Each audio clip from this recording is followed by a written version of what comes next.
Hello student, मैं निखिल कुमार आप सभी का स्वागत करता हूं आपके अपने यूट्यूब चैनल सीजीपीएससी ई पाठशाला में। सीजीपीएससी ई पाठशाला में आज का हमारा टॉपिक है छत्तीसगढ़ आर्थिक सर्वेक्षण 2023-24, जिसमें हम चर्चा करने वाले हैं अध्याय 13 नगरीय विकास। सीजीपीएससी ई पाठशाला का छत्तीसगढ़ आर्थिक सर्वेक्षण 2023-24 और छत्तीसगढ़ एवं केंद्रीय बजट 2024-25 का बुक मार्केट में अवेलेबल है। इस बुक को आप इन शहरों के बुक डिपो में जाकर के ले सकते हैं। यहाँ पे शहरों के नाम, बुक डिपो के नाम, उनके कॉन्टैक्ट नंबर दिए गए हैं। साथ ही साथ आप हमारे mobile app CG books cart में भी जाकर के हमारे आर्थिक सर्वेक्षण के बुक को ऑनलाइन ऑर्डर कर घरों में फ्री होम डिलीवरी सर्विस के माध्यम से मंगा सकते हैं। CG books cart mobile app में आपको सीजीपीएससी ई पाठशाला के साथ साथ छत्तीसगढ़ के अन्य कोचिंग इंस्टीट्यूट, अन्य पब्लिकेशन के बुक अवेलेबल हो जाएंगे, जिसे आप घर बैठे ऑनलाइन ऑर्डर कर फ्री होम डिलीवरी सर्विस के माध्यम से मंगा सकते हैं। हमारा यूट्यूब पर जो आर्थिक सर्वेक्षण का वीडियो सीरीज चल रहा है, उसके सारे कंटेंट आपको इस बुक में मिल जाएंगे। चलिए टॉपिक पे आते हैं, ध्यान दीजिएगा। अध्याय 13 नगरीय विकास। सबसे पहले नगरीय निकाय। भारतीय संविधान के अनुच्छेद 243 थ के अधीन वृहत नगरीय क्षेत्र, लघुत्तम नगरीय क्षेत्र तथा संक्रमणशील क्षेत्रों के लिए क्रमशः नगर पालिका निगम, नगर पालिका परिषद तथा नगर पंचायत के गठन की व्यवस्था है। इस संवैधानिक व्यवस्था के अनुरूप प्रदेश में नगरीय निकायों का गठन किया गया है। ठीक है, यहां पर जो बोला जा रहा है अनुच्छेद 243 थ के अधीन, हमारे यहां जैसे जो नगरीय निकाय की संरचना है, ये भी त्रिस्तरीय संरचना है। हमने जैसे नामकरण किया है नगर पालिका निगम, नगर पालिका परिषद, नगर पंचायत। जरूरी नहीं कि हमारे छत्तीसगढ़ राज्य में जैसा नामकरण है दूसरे राज्यों में भी वैसा नामकरण हो। तो जो अनुच्छेद 243 था है, वहां पर जो दिया गया है वृहत नगरीय क्षेत्र, तो उसका नामकरण हमारे छत्तीसगढ़ में है नगर पालिका निगम। लघुत्तम नगरीय क्षेत्र, उसका नामकरण है नगर पालिका परिषद। और संक्रमणशील क्षेत्र, उसका नामकरण किया गया है नगर पंचायत। ठीक है, नगर पंचायत को संक्रमणशील क्षेत्र कहा जा रहा है। संक्रमणशील क्षेत्र का मतलब जो कि संक्रमण की स्थिति में है, परिवर्तन की स्थिति में है। जैसे कि यहां पर वर्ड यूज हो रहा है एक नगर और दूसरा panchayat. Panchayat word generally use किया जाता है ग्रामीण क्षेत्र के लिए, लेकिन यहां पर नगर के साथ पंचायत वर्ड यूज किया गया है। यानी कि ये जो आपके नगर पंचायत है, ये क्या है? संक्रमणशील क्षेत्र है, जो कि इनकी जो अर्थव्यवस्था थी, इनकी जो व्यवस्था थी, ये ग्रामीण थी पहले, और ये जस्ट अभी अभी संक्रमित होकर के, परिवर्तित होकर के, विकसित होकर के नगरीय बने हैं। इसलिए इन्हें संक्रमणशील क्षेत्र या नगर पंचायत कहा जाता है। ठीक है, आपका वृहत नगरीय क्षेत्र को नगर निगम, लघुत्तम नगरीय क्षेत्र को नगर पालिका परिषद और आपका संक्रमणशील क्षेत्र को नगर पंचायत कहा गया है।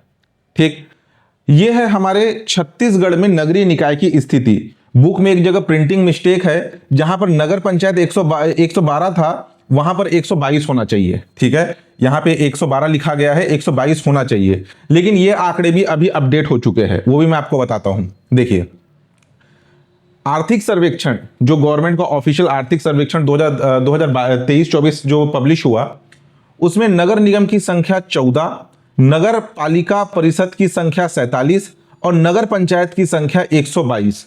टोटल होगा आपका 183 ये तीनों को मिलाकर के कुल नगरीय निकाय की संख्या ये कितनी हो गई? 183। और अभी हाल ही में एक अपडेट आया है, आप सभी को पता होगा, जानकारी तो मिल गया होगा कि आप में से बहुत से लोग न्यूज़पेपर फॉलो करते होंगे या पढ़ते होंगे। हमारे प्रदेश में दिसंबर मंथ में या जनवरी के स्टार्टिंग में नगरीय निकाय चुनाव और आपका पंचायत चुनाव होने वाले हैं। बहुत से क्षेत्रों का परिसीमन किया जा रहा है। उसमें एक नया डाटा सामने आया है कि हमारे प्रदेश में नगर निगम की संख्या है 14, नगर पालिका परिषद की संख्या है 50 और आपका नगर पंचायत की संख्या है 120। ठीक है, 120 प्लस 50 170, 170 प्लस 14 184। कुल नगरीय निकाय की संख्या है 184। दैनिक भास्कर का एक आर्टिकल आया था जिसमें यह डाटा सामने आया है कि हमारे प्रदेश में नगर निगम की संख्या 14, नगर पालिका परिषद की संख्या 50 और नगर पंचायत की संख्या है 120। इस प्रकार से हमारे प्रदेश में कुल नगरीय निकाय की संख्या है 184। ठीक है, नेक्स्ट देखिए, अब जनगणना 2011 के आधार पर छत्तीसगढ़ की शहरी स्थिति क्या है, शहरी क्षेत्र के आंकड़े क्या है, उसे देखते हैं। सबसे पहले जनगणना 2011 के आधार पर छत्तीसगढ़ की जो कुल जनसंख्या है वो है 2,55,00,000। छत्तीसगढ़ की कुल आबादी कितनी है? 2,55,00,000। इस 2,55,00,000 आबादी में से हमारे छत्तीसगढ़ में शहरी क्षेत्र में निवास करते हैं 59,37,000। शहरी क्षेत्र में कितनी आबादी निवास करती है? 59,37,000 आबादी शहरी क्षेत्र में निवास करती है, जो कि छत्तीसगढ़ की कुल जनसंख्या का 23.24% आबादी, छत्तीसगढ़ की कुल आबादी का 23.24% आबादी शहरी क्षेत्र के अंतर्गत निवास करती है। और हमारे छत्तीसगढ़ में सबसे तीव्र शहरीकरण किस क्षेत्र का हुआ है पूछा जाए तो रायपुर भिलाई पेटी का। ठीक है, रायपुर जिला और दुर्ग जिले का भिलाई, इसके बीच का जो क्षेत्र है इनका तीव्र शहरीकरण हुआ है, यानी कि यहां पे शहरीकरण काफी तीव्रता से बढ़ रहा है। तो ये सारे आंकड़े भी आपको याद होने चाहिए, जिसमें से ये आंकड़ा तो एग्जाम में आया हुआ है कि छत्तीसगढ़ की कुल कितनी प्रतिशत आबादी शहरी क्षेत्र में निवास करती है, तो 23.24% आबादी शहरी क्षेत्र में निवास करती है। ठीक है, नेक्स्ट देखिए, राजीव गांधी स्वावलंबन योजना, इससे रिलेटेड एक करंट अफेयर का भी फैक्ट है, वो भी मैं आपको बताऊंगा।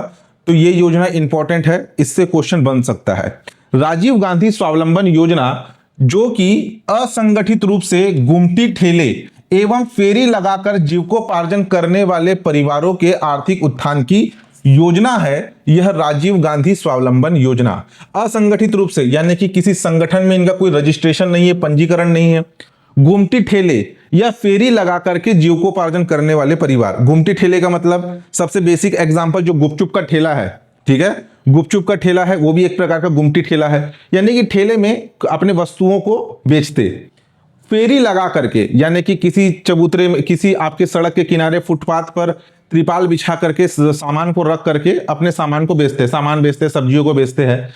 तो गुमटी ठेले एवं फेरी लगाकर जीविकोपार्जन करने वाले परिवारों के आर्थिक उत्थान की योजना है राजीव गांधी स्वावलंबन योजना। इस राजीव गांधी स्वावलंबन योजना के तहत प्रति गुमटी राशि 30,000 रुपए का प्रावधान है।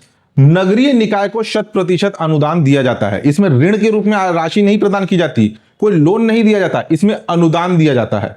ठीक है, ग्रांट दिया जाता है, अनुदान दिया जाता है। तो प्रति गुमटी राशि 30,000 रुपए का प्रावधान है, इस राशि को याद रखना। ठीक है, क्योंकि ये जो योजना है ये योजना अभी हाईलाइट में है। क्यों? क्योंकि इस राजीव गांधी स्वावलंबन योजना का नाम परिवर्तित करके अभी हाल ही में किया गया है पंडित दीन दयाल उपाध्याय, पंडित दीनदयाल उपाध्याय स्वावलंबन योजना, इसका नाम परिवर्तित करके रखा गया है। अभी 18 सितंबर 2024 को एक नोटिफिकेशन जारी किया गया था जिसमें राजीव गांधी स्वावलंबन योजना का नाम परिवर्तित करके रख दिया गया है पंडित दीनदयाल उपाध्याय स्वावलंबन योजना। तो अब प्रश्न पूछा जाएगा कि पंडित दीनदयाल उपाध्याय स्वावलंबन योजना के अंतर्गत प्रति गुमटी कितनी राशि अनुदान के रूप में दी जाती है? तो 30,000 रुपए की राशि अनुदान के रूप में दी जाती है। विशेष योजना अंतर्गत अब तक 3714 गुमटियों हेतु 642.30 लाख राशि स्वीकृत की गई है। ठीक, नेक्स्ट है दीनदयाल अंत्योदय योजना राष्ट्रीय शहरी आजीविका मिशन। ये जो दीनदयाल अंत्योदय योजना है राष्ट्रीय शहरी आजीविका मिशन, इसका उद्देश्य जिला मुख्यालयों एवं शहरी क्षेत्र के गरीबों को आजीविका उपलब्ध कराना इस योजना का मुख्य उद्देश्य है। जिला मुख्यालय तथा शहरी क्षेत्र में निवास करने वाले गरीबों को आजीविका उपलब्ध कराना इसका मुख्य उद्देश्य है। यह लागू है सभी 170 नगरीय निकायों में। देखिए, अब आप में से कुछ लोग बोलेंगे कि सर आपने पहले 183 बताया नगरीय निकायों की संख्या, अभी हमने अपडेट किया ना कि 14 नगर निगम, 50 नगर पालिका परिषद और 120 नगर पंचायत है, और नगरीय निकायों की संख्या 184 हो चुकी है, और यहां आप बता रहे हो 170। तो देखिए, ये जो नगर निगम, नगर पालिका, नगर पंचायत, नगर निगम की संख्या तो बहुत रेयरली चेंज होती है, नगर पालिका परिषद और नगर पंचायत, इसके डाटा लगातार चेंज होते रहते हैं। और जो बहुत पुरानी योजनाएं चली आ रही है ना, उसमें डाटा बहुत कम चेंज हो पाते हैं। जैसे कि अभी वर्तमान में हमारे प्रदेश में नगरीय निकाय की संख्या 184 हो चुकी है, लेकिन ये अभी भी 170 लेकर के चल रहा है। और आर्थिक सर्वेक्षण जो गवर्नमेंट का जो ऑफिशियल इकोनॉमिक सर्वे है, उसमें जो डाटा दिया रहता है, मैं उसमें किसी प्रकार का कोई भी छेड़छाड़ नहीं करता, कोई भी अपडेट नहीं करता। जिस प्रकार से आपकी ऑफिशियल इकोनॉमिक सर्वे में दिया जाता है, उसी को उठा करके एज इट इज मैं अपने बुक में भी मेंशन करता हूं। ठीक है, भले वीडियो जैसा भी हम वीडियो बना रहे हैं, तो वीडियो में इसको अब जहां अपडेशन लगा वहां हम अपडेट कराएंगे। हमारा जो गवर्नमेंट का ऑफिशियल इकोनॉमिक सर्वे है, ये बजट के कुछ दिन पहले आता है। फरवरी मंथ में आपका बजट अभी जो है पिछले साल पेश हुआ, उसी समय आर्थिक सर्वेक्षण आया। तो फरवरी में एक बार आर्थिक सर्वेक्षण आ गया, लेकिन उसके बाद जुलाई में कुछ प्रशासनिक प्रतिवेदन आते हैं, कुछ आपके कैबिनेट, छत्तीसगढ़ की जो सरकार है उसके कैबिनेट के द्वारा कुछ निर्णय लिए जाते हैं। जैसे किसी योजना का नाम परिवर्तन कर दिया गया, आपके नगर परिषद की संख्या बढ़ गई, नगर पंचायत की संख्या बढ़ गई, तो उसे हमें समय समय पे अपडेट कराना पड़ता है। बहुत से स्टूडेंट ये डाउट लेकर के आते हैं कि सर आपके तो बुक में ये लिखा हुआ है, जबकि वर्तमान में आपका ये डाटा है। तो जी हाँ, डाटा चेंज होते रहते हैं, लेकिन गवर्नमेंट का ऑफिशियल इकोनॉमिक सर्वे जो फरवरी में आता है, उसके बाद ही हमारा आर्थिक सर्वेक्षण का बुक मार्केट में आता है। उसके बाद जो चेंजेस होते हैं उसे हम वीडियो के माध्यम से अपडेट कराते हैं। तो वीडियो देखना भी मस्ट है आर्थिक सर्वेक्षण का। बाकी टेलीग्राम चैनल पे जो भी समय समय पे अपडेट आते हैं, मैं टेलीग्राम चैनल पे बताता हूं। टेलीग्राम चैनल पे जो ज्वाइन नहीं है वो जाकर के ज्वाइन हो जाइए। सीजीपीएससी ई पाठशाला का ऑफिशियल एक टेलीग्राम चैनल है, जिसमें 90,000 से ज्यादा बच्चे उसमें जुड़े हुए हैं। ठीक है, तो दीनदयाल अंत्योदय योजना, राष्ट्रीय शहरी आजीविका मिशन, इसके लिए लाभार्थी कौन है, पात्र कौन है? पथ विक्रेता, जो कि सड़क किनारे अपना छोटा सा दुकान लगा करके या त्रिपाल बिछा के सामान बेचते, पथ विक्रेता। बेघर व्यक्ति, जिनका कोई घर नहीं है, घूम घूम करके सामान बेचते हैं, टेंट लगा करके किसी एक सड़क किनारे जीवन यापन करते हैं। और स्व सहायता समूह, सेल्फ हेल्प ग्रुप, ये इसके अंतर्गत लाभार्थी या पात्र होंगे। इस योजना के अंतर्गत कुछ आरक्षण का भी प्रावधान है। महिलाओं के लिए 30% आरक्षण, अल्पसंख्यक वर्ग के लिए 15% आरक्षण, विकलांग कोटा के लिए 3% आरक्षण, और अनुसूचित जाति और अनुसूचित जनजाति वर्ग के लिए शहर में निवासरत अनुसूचित जाति अनुसूचित जनजाति प्रतिशत के आधार पर, यानी कि उस शहर में कितनी आबादी अनुसूचित जाति वर्ग की है, जनजाति वर्ग की है, उसके आधार पर उनका आरक्षण निर्धारण किया जाएगा। इसमें ब्याज अनुदान या सब्सिडी 6% निर्धारित है। ब्याज अनुदान क्या होता है, सब्सिडी क्या होता है, इसे हम प्रीवियस क्लास में डिस्कस कर चुके हैं। उसे अभी यहाँ आपको बताऊंगा तो जबरदस्ती का जो वीडियो लेक्चर है वो लंबा बनेगा। प्रीवियस क्लास में जाके देखिएगा, ब्याज अनुदान क्या होता है, सब्सिडी क्या होता है, सब चीज हम डिस्कस किए हुए हैं। ठीक है, नेक्स्ट देखिए, नेक्स्ट है मुख्यमंत्री स्वावलंबन योजना। मुख्यमंत्री स्वावलंबन योजना नगरीय निकाय के बेरोजगार युवक युवतियों को स्वरोजगार उपलब्ध कराने हेतु दुकान चबूतरा उपलब्ध कराने की योजना है। पहली चीज, नगरीय निकाय क्षेत्र की यह योजना है। ठीक है, स्वावलंबन योजना, मुख्यमंत्री स्वावलंबन योजना, ये नगरीय निकाय में लागू है, जहां के बेरोजगार युवक युवतियों को स्वरोजगार उपलब्ध कराने के लिए उन्हें दुकान या चबूतरा निर्माण करके दिया जाएगा। ठीक, इसमें बड़ी दुकान के लिए 1,18,000 रुपए की राशि, छोटी दुकान निर्माण के लिए 98,000 रुपए की लागत से और 6500 रुपए की लागत से चबूतरों का निर्माण किया जाएगा। चबूतरों का निर्माण जनरली आप किसी सब्जी मार्केट में सब्जी खरीदने जाते हैं, वहां पे अलग अलग छोटी छोटी दुकान बने रहती है, जो कि सड़क से थोड़ी सी ऊंचाई पर उनका चबूतरा बना रहता है। खुला सा ओपन उनका दुकान होता है, कोई शटर वाला दुकान नहीं होता, ओपन सा रहता है, सीमेंट का चबूतरा बना होता है, उसी में बोरा बिछा करके अपना सब्जी लगा करके बेचते हैं, वो कहलाता है चबूतरा। ठीक है, तो उसके निर्माण के लिए 6500 रुपए की लागत से चबूतरा का निर्माण किया जाएगा।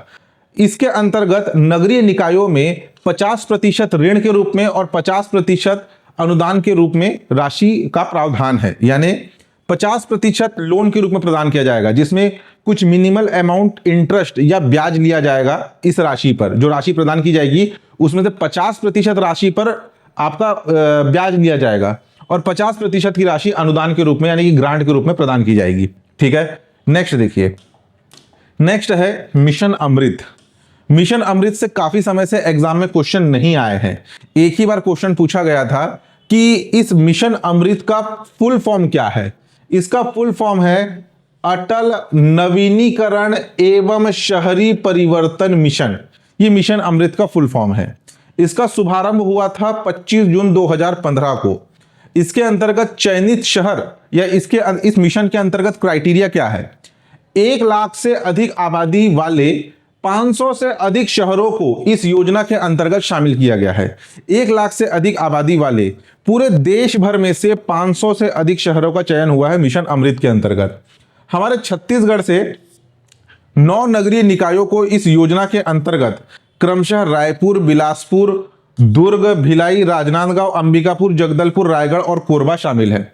याद करने में दिक्कत नहीं होगा। 9 नगरीय निकायों का नाम आपको याद करना है। तो सबसे पहले हमारे प्रदेश में टोटल संभागों की संख्या कितनी है? 5। सरगुजा, आपका बिलासपुर, रायपुर, दुर्ग और आपका बस्तर। सरगुजा संभाग का जो आपका मुख्यालय है वो है अंबिकापुर और बस्तर संभाग का मुख्यालय है जगदलपुर। तो सबसे पहले 5 संभाग के संभाग मुख्यालयों के नाम याद रख लीजिए।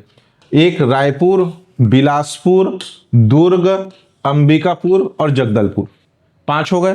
उसके बाद दुर्ग का ही एक शहर भिलाई, राजनांदगांव, रायगढ़ और कोरबा, ये 4 के नाम अलग से याद रख लीजिएगा। ठीक है।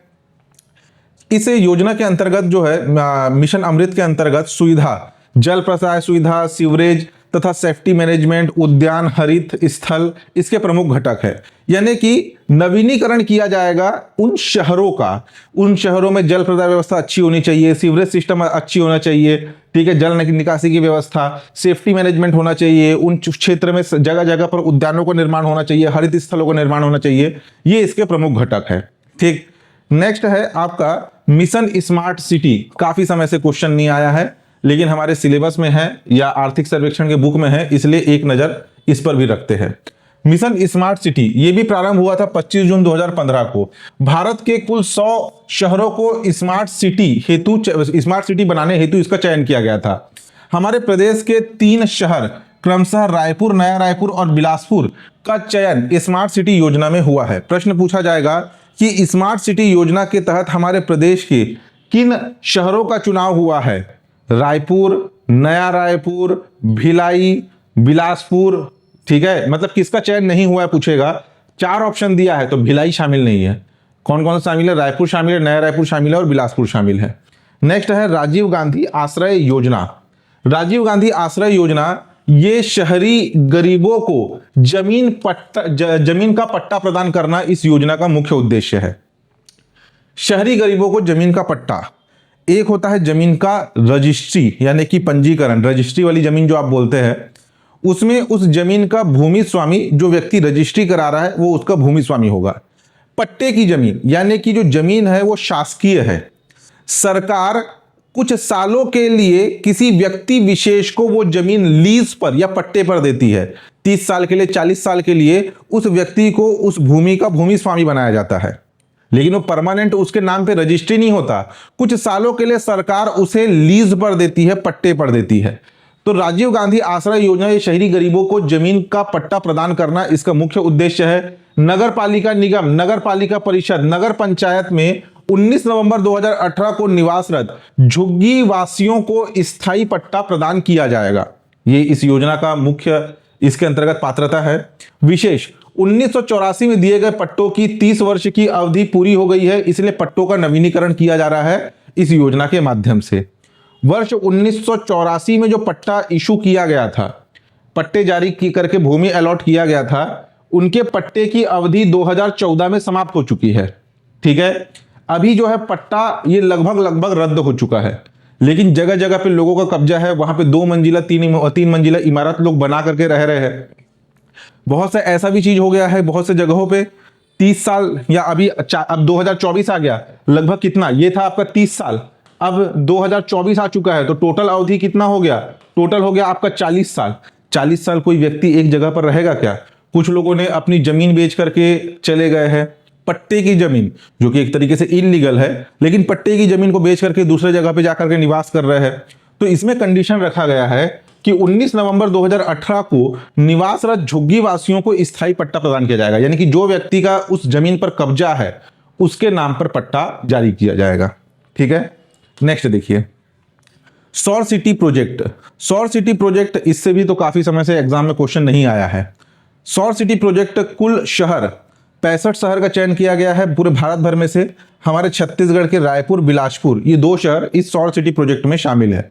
उद्देश्य, शहरों में परंपरागत ऊर्जा स्रोतों के स्थान पर सौर ऊर्जा को बढ़ावा देना इसका मुख्य उद्देश्य है। अगले 5 वर्षों में करीब 10% परंपरागत ऊर्जा बचत का लक्ष्य है इस सौर सिटी प्रोजेक्ट के अंतर्गत। ठीक, नेक्स्ट देखिए, पौनी पसारी योजना। पौनी पसारी योजना जिसकी शुरुआत हुई थी 5 दिसंबर 2020 को। इस योजना का उद्देश्य क्या है, ये योजना क्या है, इससे एग्जाम में क्वेश्चन आ सकता है। नगरीय क्षेत्र के परंपरागत व्यवसायों को बढ़ावा देने के लिए यह योजना का प्रारंभ किया गया। यहां पे क्या बात हो रही है, परंपरागत व्यवसाय, वो भी नगरीय क्षेत्र के। इसका विस्तार 170 नगरीय निकायों में है, ये डाटा भी अपडेट नहीं है।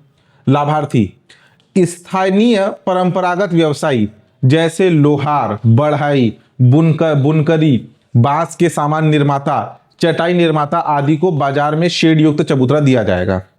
ये क्या है, ये परंपरागत व्यवसाय है। आज के डेट में अगर हमें लोहे का कोई सामान लाना है तो बड़ी बड़ी फैक्ट्रियों में मशीनों से उसका निर्माण होता है। पहले क्या था, लोहे का सामान लोहार बनाता था। घर में जो आप पलंग यूज करते हैं, दीवान यूज करते हैं, या घर का जो सोफा यूज करते हैं, पहले एक बढ़ई बनाता था, लेकिन आज के डेट में इसके लिए भी मशीनों के माध्यम से कटाई की जाती है। ठीक, चटाई का निर्माण भी मशीनों के माध्यम से हो जाता है। आपका बुनकरी, कपड़ों को बुनाई भी मशीनों के माध्यम से होती है। लेकिन आज भी बहुत से ऐसे स्थानीय परंपरागत व्यवसायी है जो कि हाथों से ये सारे काम करते हैं। तो इन परंपरागत व्यवसायियों को एक जगह पे बाजार मुहैया कराया जाएगा, जहां पे शेड युक्त यानी कि ऊपर छत वाला चबूतरा उन्हें दिया जाएगा। अगर आप लोग रायपुर में रहते हैं तो रायपुर में जैसे ही जो वहाँ का टाटीबंद चौक है, टाटीबंद चौक पार करके रायपुर सिटी के लिए आप जाएंगे तो एम्स के बाद साइड में ही पौनी पसारी का एक पूरा वहाँ पे इमारत है। इन्हें इमारत अलॉट की गई है। अब वहाँ पर ये लोगों का दुकान है या नहीं इसकी जानकारी नहीं है, हमेशा ये बंद दिखाई देता है। पात्रता क्या है, प्रति नग 30 लाख की पात्रता निर्धारित है। 100% अनुदान, विशेष 50% शेड महिलाओं के लिए आरक्षित है, यानी कि वहां पे जितनी भी शेड युक्त दुकानें होंगी उसमें से 50% शेड युक्त दुकानें महिलाओं के लिए आरक्षित होगी। चबूतरे, प्रति मानक बाजार डिजाइन के अनुसार बड़े चबूतरों का निर्माण होगा। किराया 10 रुपए प्रति दिवस के दैनिक शुल्क पर चबूतरा उपलब्ध कराया जाएगा। अद्यतन यानी कि अभी तक 265 परियोजनाओं हेतु 7,391.01 लाख स्वीकृति प्रदान की गई है। बस याद रखना कि पौनी पसारी योजना का संबंध परंपरागत व्यवसायों को बढ़ावा देने से है। ठीक, नेक्स्ट देखिए, नेक्स्ट है मुख्यमंत्री वार्ड कार्यालय। पिछली सरकार के द्वारा यह योजना शुरू किया गया था। इस बार के भी आर्थिक सर्वेक्षण में इस योजना का जिक्र है, लेकिन ये योजना है या नहीं इसकी कोई जानकारी नहीं। 2 अक्टूबर 2019 को मुख्यमंत्री वार्ड कार्यालय की स्थापना की गई। मुख्यमंत्री जन चौपाल के तर्ज पर प्रत्येक नगरीय निकायों के वार्ड कार्यालयों की स्थापना इसमें जो है वार्ड कार्यालय की स्थापना की जाएगी। मुख्यमंत्री जन चौपाल के तर्ज पर हर नगरीय निकाय में, सभी नगरीय निकायों में वार्ड कार्यालय की स्थापना होगी। इस वार्ड कार्यालय में क्या किया जाएगा, जन समस्याओं जैसे स्वच्छता, पर्यावरण, स्ट्रीट लाइट, जल प्रदाय, सामुदायिक भवन आरक्षण, लाइसेंस, कर संबंधित कार्य आदि सभी का निराकरण एक ही छत के नीचे किया जाएगा। यानी कि आपके नगरीय क्षेत्र में किसी प्रकार की समस्या है तो आप इस वार्ड कार्यालय में जाकर के अपनी शिकायत कर सकते हैं और जल्द से जल्द इस वार्ड कार्यालय के माध्यम से आपकी शिकायतों का निराकरण भी किया जाएगा। वार्ड कार्यालय का जो निर्माण है, ऐसे क्षेत्र जहां की आबादी 3 लाख या उससे अधिक है, वहां पर 2 वार्डों को मिला करके एक वार्ड कार्यालय बनाया जाएगा। जो शहरी क्षेत्र है ये वार्डों में बटे रहते हैं, वार्ड क्रमांक 11, वार्ड क्रमांक 23, वार्ड क्रमांक 26।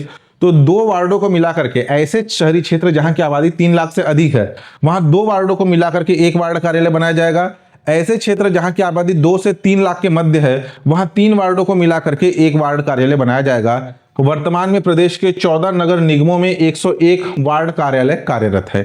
ठीक, इस डाटा को याद रख लेना। नेक्स्ट देखिए, अभी तो वर्तमान में मुख्यमंत्री वार्ड कार्यालय अभी चल रहा है मुख्यमंत्री जन दर्शन कार्यक्रम। ठीक है, जो आम जनता है वो डायरेक्ट मुख्यमंत्री निवास में जाकर के अपनी समस्याओं को मुख्यमंत्री के सामने रख सकते हैं। इस पे भी मैंने करंट अफेयर पर एक अलग से वीडियो बनाया हुआ है, उसमें जाके देखिएगा मुख्यमंत्री जन दर्शन कार्यक्रम क्या है। नेक्स्ट है हाट बाजार समृद्धि का आधार योजना। हाट बाजार समृद्धि का आधार योजना, ये पुरानी योजना है, वर्ष 2007-8 में इस योजना को प्रारंभ किया गया था। उद्देश्य असंगठित रूप से गुमटी ठेले फेरी लगाकर जीविकोपार्जन करने वाले परिवारों के आर्थिक उत्थान हेतु ग्रामीण क्षेत्रों के उत्पादक वस्तुओं के सुलभ तरीके से विक्रय हेतु योजना है।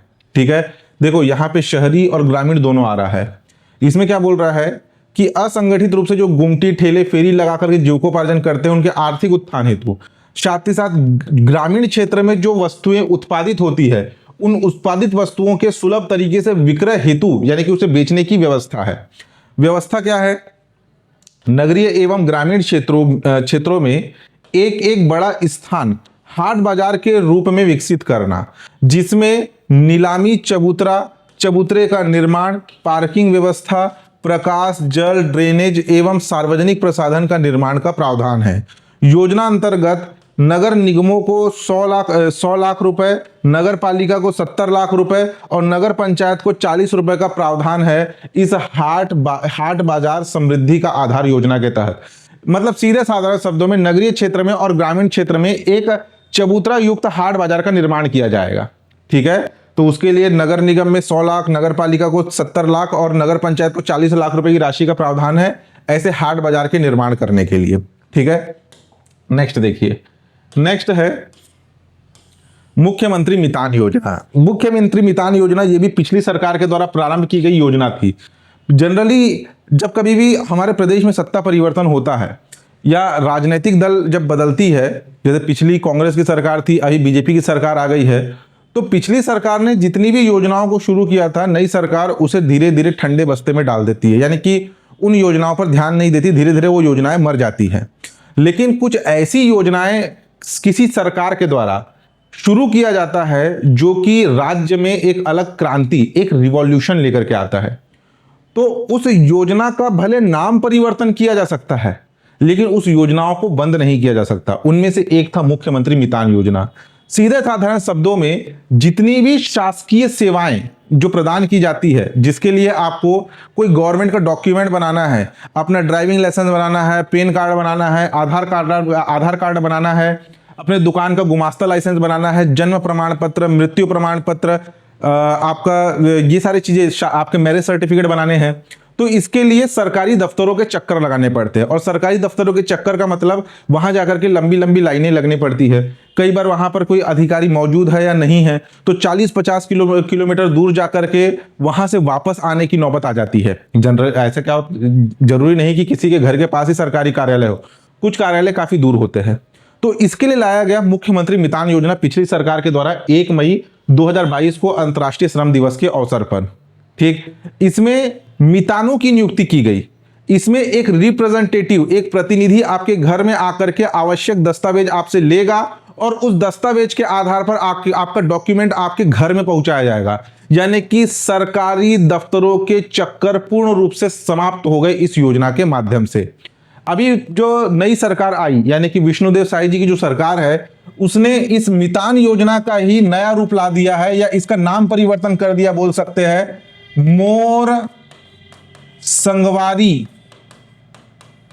मोर संगवारी ऐप इसका नाम रख दिया। और इसमें जो 17 प्रकार की सरकारी सेवाएं घर तक पहुंचाई जाती थी, उसकी संख्या हो गई है 27।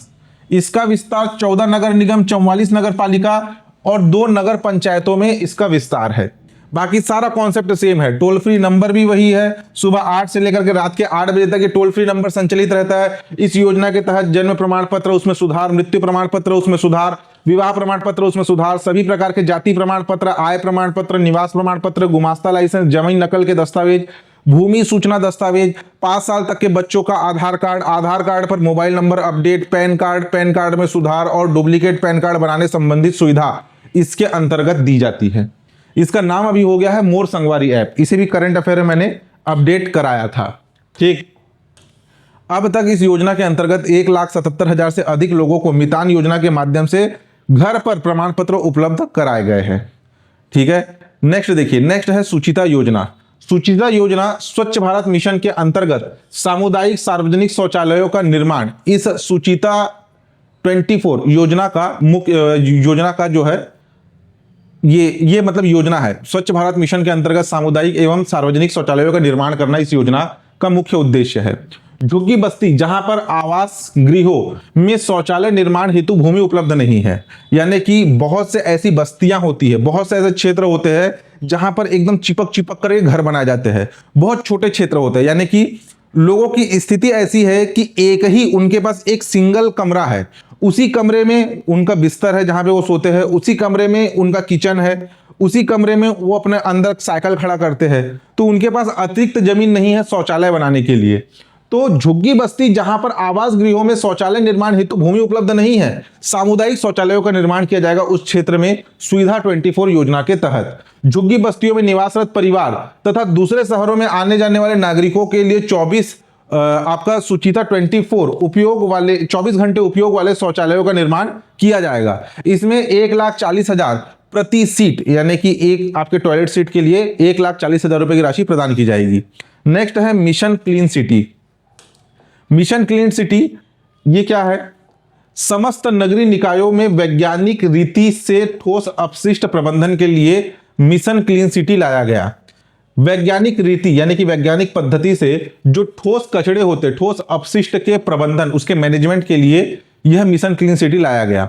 हमारे प्रदेश का सबसे स्वच्छतम शहर या सबसे स्वच्छतम नगर निगम है 14 नगर निगमों में से, वो है अंबिकापुर। ठीक है, अंबिकापुर नगर निगम ठोस पुनर्चक्रीकरण योग्य कचरे के पृथक्करण की अवधारणा पर आधारित ये मॉडल है। यानी कि जो अंबिकापुर नगर निगम में अपने नगर निगम क्षेत्र में ठोस पुनर्चक्रीकरण योग्य कचरे के पृथक्करण की जो उसने सुविधा अपनाई है, यानी कि दोबारा उपयोग में लाए जा सकते हैं ऐसे ठोस कचरे, जिसे पृथक करके उसे रियूजेबल बनाया जाता है, उसी पर आधारित है मिशन क्लीन सिटी का मॉडल हमारे छत्तीसगढ़ में। इस मॉडल को आपका 169 नगरीय निकायों में मिशन क्लीन सिटी योजना लागू की गई है। स्व सहायता समूहों द्वारा डोर टू डोर कचरा कलेक्शन किया जाएगा। आपका SLRM सेंटर का संचालन, ऑर्गेनिक कचरों की कंपोस्टिंग, अंतिम शेष अपशिष्ट के लिए लैंडफिल किया जाएगा। यानी कि कचरों का उसको अच्छे से उसका निस्तारण किया जाएगा। जो रीयूजेबल प्रोडक्ट है जैसे कि प्लास्टिक के बोतल, उसे अलग करके रीयूज के लिए डाला जाएगा। कुछ मेडिकल वेस्ट है उन्हें गड्ढे खोद करके जमीन में डाला जाएगा। कुछ गीले कचड़े हैं जैसे कि घरों में फल सब्जी इसके जो छिलके बचे रहते हैं उससे कंपोस्टिंग का निर्माण किया जाएगा, यानी कि कचरों का सही तरीके से निस्तारण करना। ठीक है, ये इसका मुख्य मॉडल है। RDF ये क्या है? बिलासपुर और रायपुर नगर निगम में RDF यानी कि रिफ्यूज डिराइव्ड फ्यूल संयंत्र की स्थापना कर कचरे का प्रसंस्करण यानी कि कचरे से फ्यूल निर्माण किया जा रहा है। 2 यूनिट स्थापित किए गए हैं RDF का बिलासपुर और रायपुर नगर निगम में, जहां से कचरे से फ्यूल का निर्माण किया जाएगा।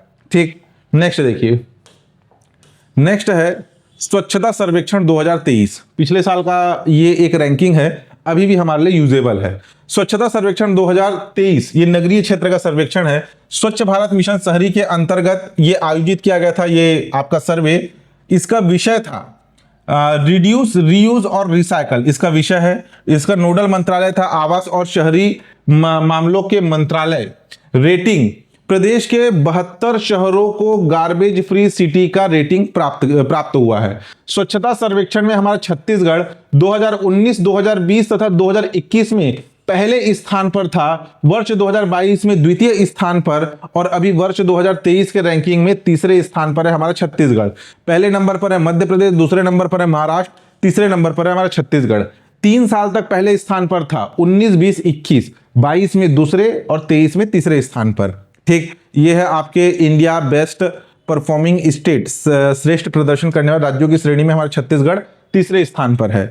अगर हम ओवरऑल रैंकिंग की बात करें तो 1 लाख से अधिक आबादी वाले शहरों में हमारा रायपुर 12वें स्थान पर है।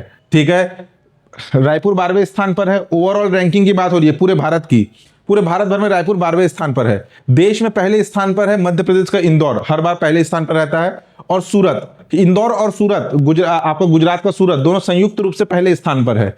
हमारा अंबिकापुर आपका हमेशा आगे रहता था रायपुर से, लेकिन इस बार रायपुर आगे है। 1 लाख से कम आबादी वाले शहरों में पाटन जो है दूसरे स्थान पर है। देश में पहले स्थान पर है महाराष्ट्र का सासवाड़। ठीक है, और हमारा पाटन जो है दूसरे स्थान पर है। रायपुर व पाटन को 5 स्टार, ठीक है, 5 स्टार शहरों का प्रमाणीकरण दिया गया है। प्रदेश के 2 शहर को 5 स्टार, यानी कि रायपुर और पाटन को, 23 शहरों को 3 स्टार, 47 शहरों को 1 स्टार आवासन एवं शहरी कार्य मंत्रालय द्वारा प्रमाणीकरण किया गया है। इसको भी याद रखना, प्रदेश के कितने शहरों को 2 स्टार रैंकिंग दी गई है या शहरों का प्रमाणीकरण दिया गया है, तो वो है आपका रायपुर और पाटन। उसके बाद नेक्स्ट है अलग अलग कैटेगरी। 50,000 से 1 लाख की आबादी वाले शहरों में पूर्वी क्षेत्र, हमारा छत्तीसगढ़ पूर्वी क्षेत्र में आता है, तो महासमुंद जिला जो है प्रथम स्थान पर रहा। 25,000 से 50,000 की श्रेणी में दुर्ग जिले का कुम्हारी प्रथम स्थान पर रहा। 15,000 से 25,000 की श्रेणी में रायपुर जिले का आरंग पहले स्थान पर रहा। 15,000 से कम की श्रेणी में दुर्ग जिले का पाटन पहले स्थान पर रहा। ये पूर्वी क्षेत्र, अलग अलग जो है क्षेत्रों का डिवीजन किया जाता है सर्वेक्षण में। छत्तीसगढ़, देखिए ओवरऑल रैंकिंग की बात करें, यहाँ पे छत्तीसगढ़ के नगरीय निकाय और उनकी आबादी श्रेणी ओवरऑल, ये जैसे ये जो कैटेगरी था ये क्या था, पूर्वी क्षेत्र का, पूर्वी क्षेत्र, पश्चिमी क्षेत्र, दक्षिणी क्षेत्र, मध्य क्षेत्र, उत्तरी क्षेत्र, ऐसे अलग अलग क्लासिफाइड होता है। अगर अखिल भारतीय स्तर पर अगर हम रैंक देखें तो रायपुर का आरंग ओवरऑल इसकी रैंकिंग रही पूरे भारत में दूसरे नंबर पर। दुर्ग जिले का कुम्हारी ओवरऑल रैंकिंग रही दूसरे नंबर पर। आरंग जो है 15,000 से 25,000 की कैटेगरी में था। दुर्ग जिले का जो कुम्हारी है ये 25,000 से 50,000 की कैटेगरी में था। और महासमुंद जिले का महासमुंद ये भी दूसरे स्थान पर रहा 50,000 से 1 लाख की आबादी में। लेकिन पूर्वी क्षेत्र वाले पूर्वी क्षेत्र में ये सभी के सभी पहले स्थान पर थे, पूरे भारत भर के ओवरऑल रैंकिंग में दूसरे स्थान पर। ठीक, महत्वपूर्ण तथ्यों पर अगर हम चर्चा करें, नगर पालिका निगम रायपुर को वाटर सरप्लस श्रेणी एवं 5 स्टार का दर्जा प्राप्त हुआ है, ये याद रखना। ठीक, देश का 15वां वाटर सरप्लस शहर है हमारा रायपुर। प्रश्न पूछा जाएगा कि प्रदेश के किस नगर निगम को वाटर सरप्लस श्रेणी के अंतर्गत रखा गया है, तो रायपुर नगर निगम को। और पूरे भारत भर में रायपुर 15वां ऐसा शहर है जिसे वाटर सरप्लस शहर का दर्जा मिला है। छत्तीसगढ़ के 169 नगरीय निकायों में से 164 निकायों को ओडीएफ प्लस प्लस का दर्जा, 1 नगरीय निकाय को ओडीएफ प्लस और 3 निकाय को ओडीएफ सर्टिफिकेट का दर्जा प्राप्त हुआ है, यानी खुले में शौच मुक्त की बात हो रही है यहां। ठीक, नेक्स्ट देखिए, मुख्यमंत्री पालिका बाजार योजना। शहरवासियों को एक ही छत के नीचे उनकी रोजाना की सभी जरूरत के सामान मुहैया कराने इस योजना के तहत कमर्शियल कॉम्प्लेक्स का विकास एवं निर्माण करना। सीधे साधारण शब्दों में मॉल का कॉन्सेप्ट, मॉल का छोटा स्वरूप। एक कॉम्प्लेक्स बनाया जाएगा जिसमें अलग अलग दुकानें होंगी, एक ही छत के नीचे शहर के लोगों को उनके जरूरत की सभी वस्तुएं मुहैया कराना। यह है मुख्यमंत्री पालिका बाजार योजना का मुख्य उद्देश्य। नगरीय निकायों की आर्थिक स्थिति सुदृढ़ीकरण करने हेतु तथा एक ही स्थान पर नागरिकों को आवश्यकताओं की पूर्ति तथा रोजगार के संसाधनों में वृद्धि करना इसका मुख्य उद्देश्य है। अनुदान, नगर पालिका निगम में इस योजना के तहत 30%, नगर पालिका परिषद तथा नगर पंचायत को 40% का अनुदान दिया जाएगा नगर पालिका बाजार योजना के तहत कॉमर्शियल कॉम्प्लेक्स के निर्माण के लिए। ठीक है, उसके बाद नेक्स्ट देखिए, मुख्यमंत्री आवास योजना शहरी, ये हमारा लास्ट है। इसका जो शुभारंभ है ये भी किया गया 25 जून 2015 को। मुख्यमंत्री आवास योजना शहरी, शहरी इलाकों में आर्थिक रूप से कमजोर वर्ग, निम्न आय वर्ग, मध्यम आय वर्ग के गरीब परिवार जिनके पास खुद का घर नहीं है या कच्चे घर है, उन्हें स्वयं का पक्का मकान उपलब्ध कराने के लिए ऋण उपलब्ध कराया जाता है। ठीक है, शहरी क्षेत्र के गरीब परिवार जिनके पास खुद का घर नहीं है या उनके घर कच्चे हैं, मिट्टी के बने हुए हैं, तो उन्हें स्वयं का पक्का घर उपलब्ध कराने के लिए ऋण उपलब्ध कराया जाएगा प्रधानमंत्री आवास योजना शहरी के तहत। हितग्राही, शहरी आवासहीन गरीब परिवार, अल्प आय वर्ग जिनकी आय 3 लाख से कम है, देश में कहीं भी पक्का मकान उनका नहीं होना चाहिए तथा दिनांक 31/8/2015 से पूर्व निकाय के क्षेत्रांतर्गत निवासरत हो, ये इसके अंतर्गत पात्रता है। पहला देखिए कंडीशन क्या क्या बोल रहा है, शहरी आवासहीन गरीब परिवार, शहरी क्षेत्र में होना चाहिए, और गरीब परिवार, अल्प आय वर्ग परिवार जिनकी परिवार की जो कुल आय है वो 3 लाख से कम हो, देश में कहीं पर भी उसके पास पक्का मकान नहीं है, मान लीजिए छत्तीसगढ़ में वो रह रहा है और मध्य प्रदेश में उसके पास पक्का मकान है, तो वो पात्र नहीं होगा। देश में कहीं पर भी उसके पास पक्का मकान नहीं होना चाहिए तथा 31/8/2015 के पूर्व तक ये हमारे छत्तीसगढ़ का निवासी हो, तो उस कंडीशन में वो इस योजना का पात्र होगा। इस योजना के दो घटक है, एक है आपका मोर जमीन मोर मकान जिसे BLC के नाम से जाना जाता है, और दूसरा है मोर जमीन मोर चिन्हारी। अब ये है क्या? तीसरा एक और घटक है मोर जमीन मोर आस, इसको भी देखेंगे। मोर जमीन मोर मकान ये जो घटक है, इसमें स्वयं की उपलब्ध भूमि पर आवास का निर्माण तथा विस्तार, यानी कि इसमें उनके पास भूमि तो मौजूद है, उनके पास लैंड है, लेकिन उस लैंड में मकान नहीं है, तो वो आएंगे मोर जमीन मोर मकान के अंतर्गत। इसमें अधिकतम 30 वर्ग मीटर, ठीक है, 30 आपका स्क्वायर फीट, 30 वर्ग मीटर कारपेट एरिया पर निर्माण किया जाएगा। व्यक्तिगत आवास निर्माण हेतु 4 किस्तों में 2,29,000 की सब्सिडी प्रदान की जाएगी। योजना अंतर्गत अब तक 2,24,310 आवास स्वीकृत है, जिसमें से 1,34,558 आवास पूर्ण हो चुके हैं। तो मोर जमीन मोर मकान में क्या है, भूमि की स्वामी जो आपके परिवार है उनके पास जमीन तो है, लेकिन उस जमीन पर मकान नहीं बना है, ठीक है। इसमें 2,29,000 रुपए की राशि प्रदान की जाती है। दूसरा है मोर जमीन मोर चिन्हारी, इसमें क्या कहा जा रहा है, अस्थायी गंदी बस्ती तथा एवं अव्यवहार्य स्थायी झुग्गी बस्तियों के व्यवस्थापन, यानी कि बहुत सारे आप झुग्गी झोपड़ी देखे होंगे जो कि किसी नाले के किनारे बसे हुए हैं, तो उनको व्यवस्थापित करके ट्रांसफर करके किसी दूसरे स्थान पर मकान बना करके देना।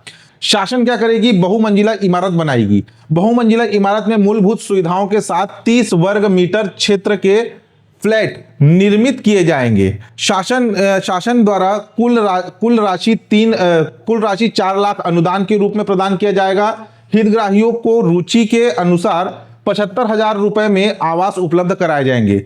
पहला कंडीशन क्या था, जमीन है लेकिन मकान नहीं। दूसरा कंडीशन क्या है, जमीन है लेकिन वो झुग्गी बस्तियों में रह रहे हैं, उन्हें बस्तियों से निकाल करके सरकार किसी दूसरे स्थान पर बहुमंजिला इमारत बनाएगी, जिसमें 30 स्क्वायर फीट का उन्हें मकान बना करके देगी, उस मकान में उन्हें रखेगी, यानी कि व्यवस्थापित किया जा रहा है। इस योजना के अंतर्गत 40,530 आवास स्वीकृत है, जिसमें से 16,185 आवास पूर्ण हो चुके हैं। और लास्ट है मोर मकान मोर आस, स्लम में निवासरत पात्र हितग्राहियों की व्यवस्थापना के उपरांत शेष आवासों को स्लम गैर स्लम में किराए से निवासरत पात्र परिवारों को आवंटित किया जाएगा, ठीक है। एक तो स्लम में खुद की झोपड़ी बना करके रह रहे हैं, उन्हें मोर जमीन मोर चिन्हारी दूसरे जगह फ्लैट बना करके दिया गया, लेकिन बहुत से परिवार इतने गरीब है जो कि झुग्गी झोपड़ियों में किराए से रह रहे हैं। तो जो परिवार झुग्गी झोपड़ियों में किराए से रह रहे हैं उन्हें फिर व्यवस्थापित करके फ्लैट में लाया जाएगा बहुमंजिला इमारत में। वही बोला जा रहा है, स्लम में निवासरत पात्र हितग्राही व्यवस्थापना के उपरांत शेष आवासों को स्लम गैर स्लम में किराए से निवासरत पात्र परिवारों को आवंटित किया जाने का प्रावधान है। तो ये था आपका अध्याय 13 नगरीय विकास। यहां पर आपका अध्याय 13 नगरीय विकास होता है समाप्त। किसी भी प्रकार का डाउट हो तो आप नीचे कमेंट करके पूछ सकते हैं। चैनल पे नए हैं तो चैनल को सब्सक्राइब कीजिएगा, लाइक और शेयर जरूर कीजिएगा। धन्यवाद।